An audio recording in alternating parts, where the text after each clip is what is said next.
Hello everyone, welcome to our series design lectures. I'm Jans, and in these lectures we are going to study how to design, how to install the countertops and all kinds of lines in the 3D homes. This includes the countertops, the kickboards, the light cornice, and the chrome moldings. So we are going to start with the countertops, and so installing all of this, the logics for the software is kind of similar. So if you are familiar with how to installing the countertops, and I think you can uh, figure out the other parts very well. So let's start with the countertops. If you would like to just select all of these cabinets and press the installing for countertops. And this will, the software will generate me frames for the out frame for my countertops.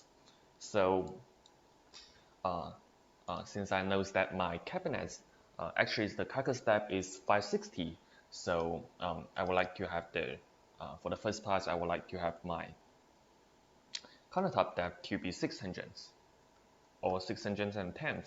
So what is this? What is this 610? It's actually 560 plus 50. So the 20 is the door panel depth, and the 30 is the extensions outwards. So that will have a outward extension. My my countertops, the water lines will be away from the door panels. And on the side parts, I would also like to have um, a 30 millimeter extension. So if I want to extend this leftwards, how do I do it? I can drag this and put it uh, leftwards, but that won't be accurate. So I'm just gonna add 30 to this, which is 23 and 23 and 20. And same logics on this place. I'm going to add 30 for this part, and it becomes 23 and 50. Alright, this is my frame for the countertops. Now from the top view, this is a nice covering for my cabinets. So back to the frame here, I got 3 green lines and 1 purple lines. So what does this mean? So the purple lines here is attached to the wall, so that will, and then I will have a backsplash generated along this line. Okay, so let's take a look. Let's select the countertop materials and the styles and see what it looks like. Okay, so when it comes to these parameter tables, the first part, we don't have to do anything for this. This one is not useful right now. We're going to skip this part and come to our second part, the sections and the materials. The first one is it's the edge type of the countertops, including the thickness and the style for the front skirts. If we go to the cutstones, then we go for the 40 straight edge. Where is my 40 straight edge?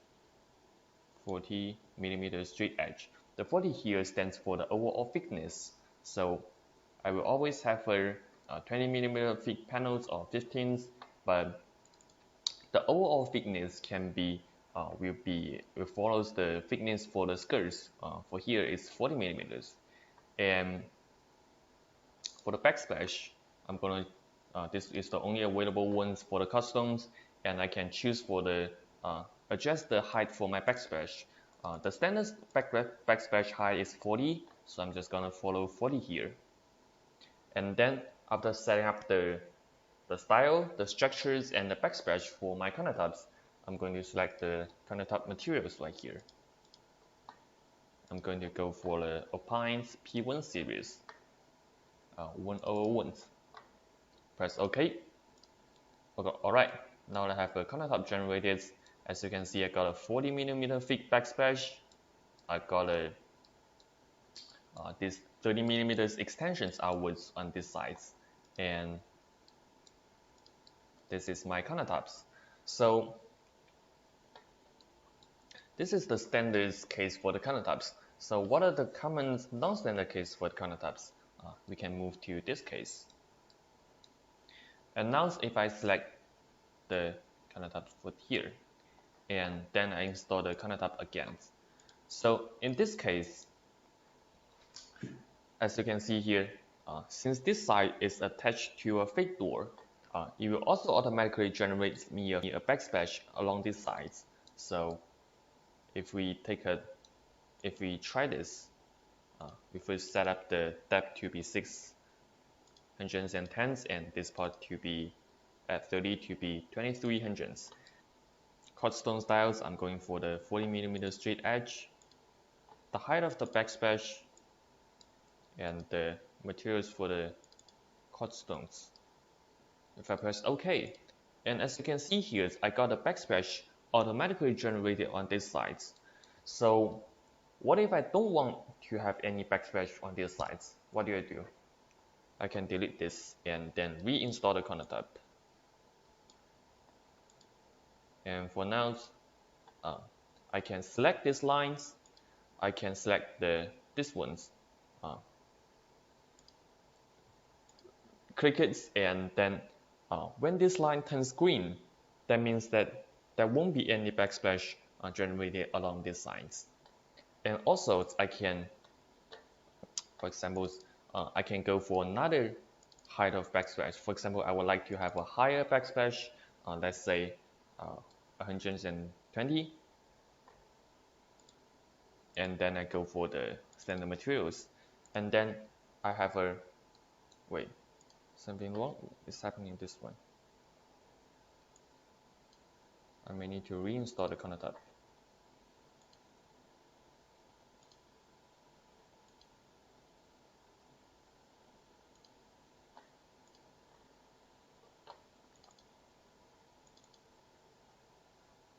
Oh, after I change the style of this, I have to reselect this.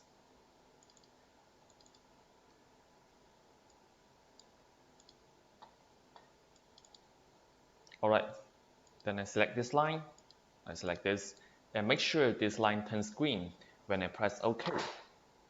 So for now, when I press OK, there won't be any backsplash generated along this line. So normally we will recommend to have this backsplash generated along these lines when it's close to the wall or when it's close to another high cabinet, so that waters won't fall off these lines. But sometimes in some showroom samples, to make it look nicer, we can just keep this away from the to have the backsplash not generated. And another case is that, for example, I have a couple of wall cabinets above here. I would like to have the countertop materials to fill in the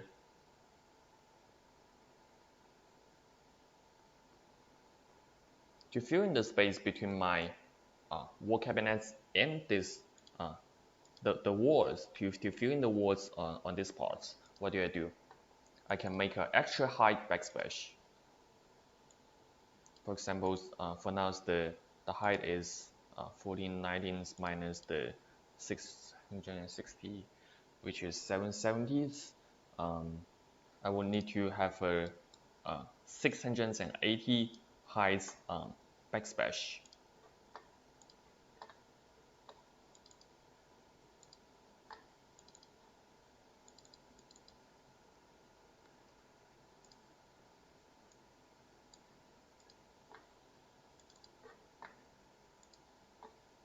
Alright, this is a way of doing this.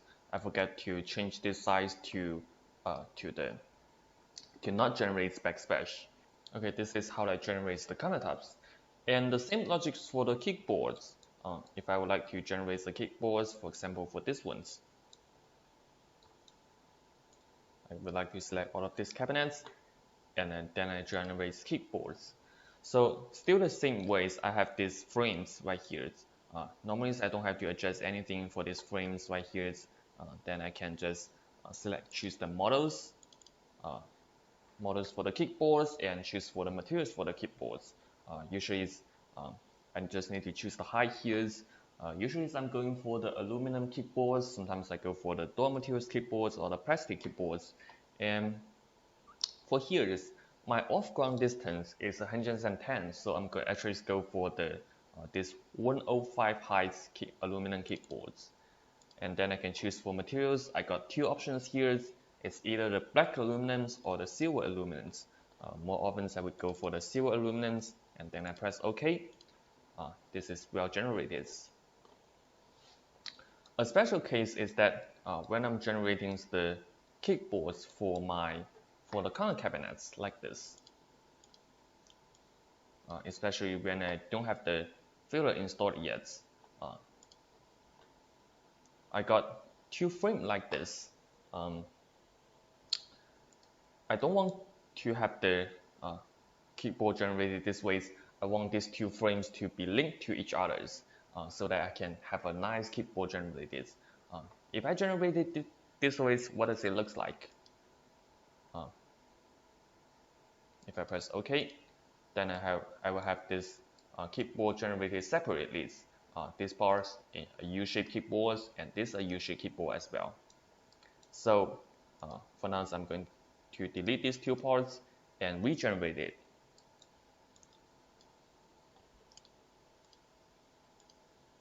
So what can I do here is that I can hide the cabinets and then drag these two selection boards here, selection frame here. Firstly, I extend it to the wall. And when something is extended to the wall, there won't be any kickboards generated along these lines. Okay, it turns to a purple line. Same logic when I extend this one to the frame right here.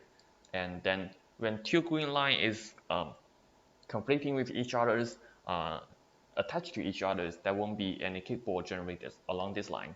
So in the end, the kickboard is going to generate it along this L and this L.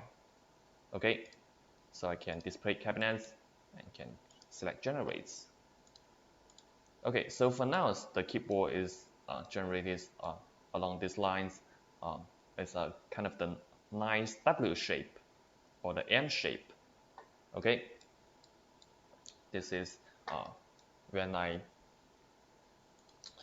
this is something happens when may happens when I draw the corner keyboards. And this is actually matters with the fillers I use on the corner fillers. For example, when I'm using the base cabinet fillers, a common case is that I will have two frames like that if I use the normal fillers. If I go for the corner base cabinet fillers, for example, it will automatically fill in the gap here. And now if I select this and regenerate the keyboards, and then as you can see, I already got the nice frame like this. Okay, it's already a closed frames. I can just select the sections and the materials and press OK, and then I have my keyboard well generated. So this is how you generate countertops and kickboards. And for the last part, how to generate the crop moldings and the light cornice. We're going to take this wall cabinets as an example and take a look at it. Select it. Choose for generating cornice. Choose for models, crop moldings, for example, the YSL 013s. Go for the PVC materials like these dark wood grains, and this will generate this. As you can see, on the front parts, it's matching with my door panels, and in the side parts, it's matching with my carcass. So what happens when I'm having two fake doors attached to the two sides?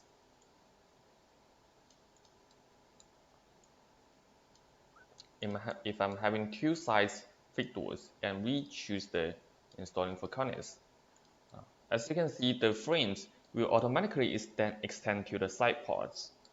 Okay, and then when I choose for the installations, now the frames of the side parts will be matching with my fake doors. So actually, you don't have to worry about these parts.